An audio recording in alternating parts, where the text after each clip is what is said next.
सोचिए, एक चुनाव का नतीजा सिर्फ 7 वोटों से तय हो जाए। जी हाँ, सिर्फ 7 वोट। ये हुआ मणिपुर के साइनकुल विधानसभा क्षेत्र में। अब इतना छोटा सा अंतर महज एक आंकड़ा नहीं है, ये अपने आप में एक पूरी कहानी कहता है, वहां के लोगों की, उनकी उम्मीदों की और शायद उनकी गहरी निराशा की भी। तो चलिए, आज इन 7 वोटों के पीछे की पूरी तस्वीर को परत दर परत समझने की कोशिश करते हैं। ये है साइकुल, मणिपुर के सदर हिल्स का एक अहम हिस्सा, जहां ज्यादातर आबादी कुकी समुदाय की है। देखिए, हर जगह की अपनी एक पहचान होती है, अपनी कुछ चुनौतियां होती हैं और अपनी एक कहानी होती है जो अक्सर अनसुनी रह जाती है। साइकुल की कहानी भी कुछ ऐसी ही है। और उस अनसुनी कहानी का सबसे बड़ा, सबसे ठोस सबूत इम्फाल से साइकुल को जोड़ने वाली एक कच्ची सड़क है। आप यकीन करेंगे, 50 साल से भी ज्यादा हो गए, लेकिन ये सड़क आज तक पक्की नहीं हुई। ये सिर्फ एक सड़क नहीं है, ये शासन और जनता के बीच जो भरोसा टूट गया है, उसका एक जीता जागता स्मारक है।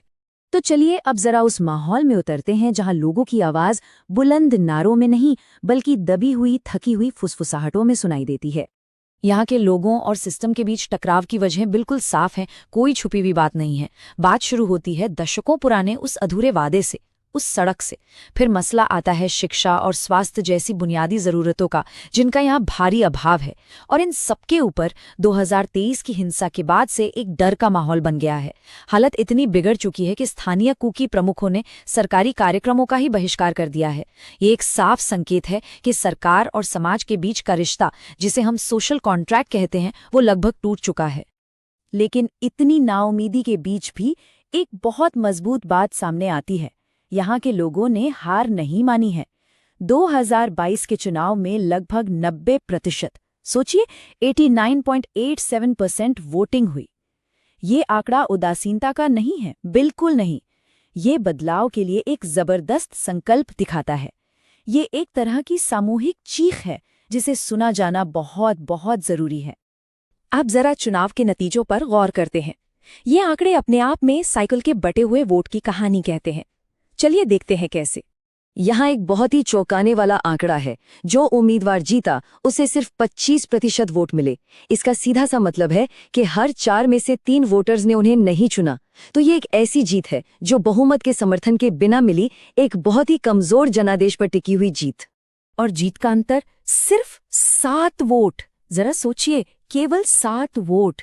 ये दिखाता है कि साइकिल जैसी जगह पर एक एक वोट की कीमत कितनी ज्यादा है। हर एक वोट सरकार बना भी सकता है और गिरा भी सकता है। अगर हम थोड़ा पीछे जाकर पिछले चुनावों के आंकड़ों को देखें, तो एक पैटर्न बिल्कुल साफ नजर आता है। देखिए, 2007 में विजेता को 55% वोट मिले थे। ये एक मजबूत जनादेश था। लेकिन 2022 तक आते आते ये आंकड़ा गिरकर सिर्फ 25% पर आ गया। इसका मतलब साफ है, वोट लगातार बिखर रहे हैं और समुदाय की आवाज एक जगह इकट्ठा होने के बजाय बढ़ती जा रही है। और ये जो पूरी स्थिति है, ये हमें हमारे संविधान के एक बहुत ही मूल सिद्धांत की याद दिलाती है, हर एक व्यक्ति की गरिमा।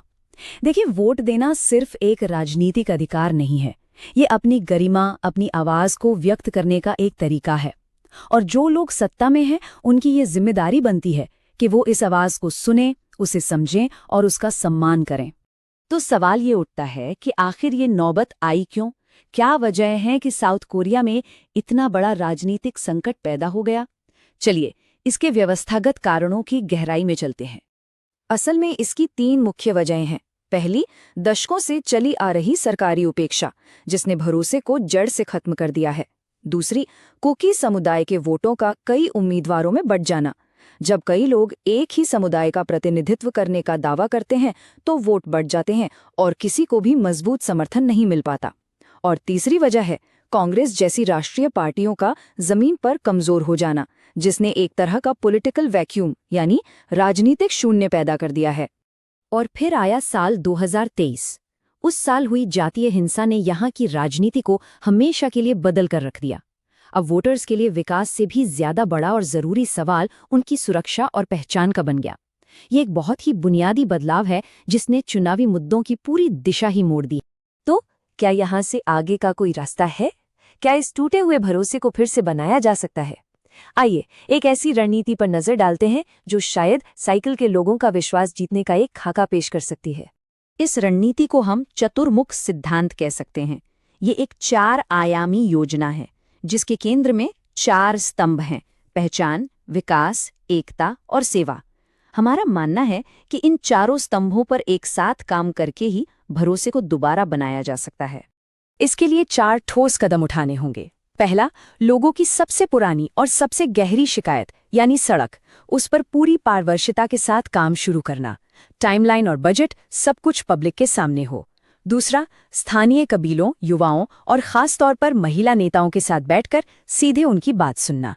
तीसरा, एक ऐसा नैरेटिव बनाना जो सबको जोड़े। और चौथा और सबसे जरूरी, बड़ी बड़ी रैलियों के बजाय घर घर जाकर लोगों से उनकी अपनी भाषा में, उनकी अपनी बोली में जुड़ना। आखिर में बात तो उन्हीं लोगों की है जिनके लिए ये सब मायने रखता है। तो चलिए देखते हैं कि साइकिल के मतदाताओं का बही खाता क्या कहता है, उनकी उम्मीदें और उनकी मांगें क्या हैं। जैसा कि एक स्थानीय व्यक्ति ने कहा, 50 साल से एक सड़क का कच्चा रह जाना ये कोई भूल या लापरवाही नहीं हो सकती। ये एक संदेश है। ये बताने का तरीका है कि आपको नज़रअंदाज किया जा रहा है। ये एक ऐसी भावना है जो किसी भी समुदाय के आत्मसम्मान को गहरी चोट पहुंचाती है। तो यहाँ के लोगों की मांगें बहुत सीधी और साफ हैं। उन्हें कोई हवाई वादे नहीं चाहिए। उन्हें चाहिए पक्की सड़कें, युवाओं के लिए रोजगार, अपनी जमीन और संस्कृति की सुरक्षा, और इन सबसे बढ़कर एक ऐसी सरकार जिस पर वो भरोसा कर सकें। एक ऐसी सरकार जो उनकी बात सुने। ये एक सीधा साधा हिसाब है जिसे हर नेता को समझना ही होगा। अब अगर इस रणनीति को लागू करने की बात करें तो कांग्रेस की लिंग किम हाओकिप एक संभावित चेहरा हो सकती हैं। उनकी साफ सुथरी छवि और उनकी कूकी पहचान ये उनकी ताकत है। लेकिन उनका राजनीतिक अनुभव न होना और कांग्रेस का जमीन पर कमजोर संगठन ये एक बहुत बड़ी चुनौती भी है। तो उनके लिए ये रास्ता बिल्कुल भी आसान नहीं होगा।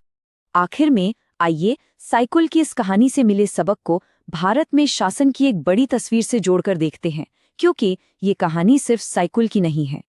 देखिए, असली और स्थायी समाधान सिर्फ चुनावी वादों से नहीं आएगा, वो आएगा सिस्टम में सुधार से। इसका एक तरीका है स्थानीय आदिवासी परिषदों को सही मायनों में शक्तियां और फंड्स देना। इसे कहते हैं सच्चा डिवोल्यूशन, ताकि वे अपने विकास के फैसले खुद ले सकें और उन फैसलों के लिए जवाबदेह हों। यही सच्चा सशक्तिकरण है और यही एक नागरिक और सरकार के बीच भरोसेमंद रिश्ते की नींव रखता है। और ये पूरी बातचीत हमें इस विश्लेषण के सबसे बुनियादी सवाल पर लाकर खड़ा कर देती है कि एक चुनाव का असली मकसद क्या है। क्या ये सिर्फ सत्ता हासिल करने की एक दौड़ है, या फिर ये एक ऐसा सिस्टम बनाने का मौका है जहां हर इंसान, हर नागरिक सम्मान और गरिमा के साथ जी सके? इस सवाल का जवाब हम सबको मिलकर खोजना होगा। If you want to become a people-centric leader and uplift your constituency, get in touch with blueprintstrategies.ai at mgr@blueprintstrategies.ai or call 080-420-41602. Purpose Beyond Politics.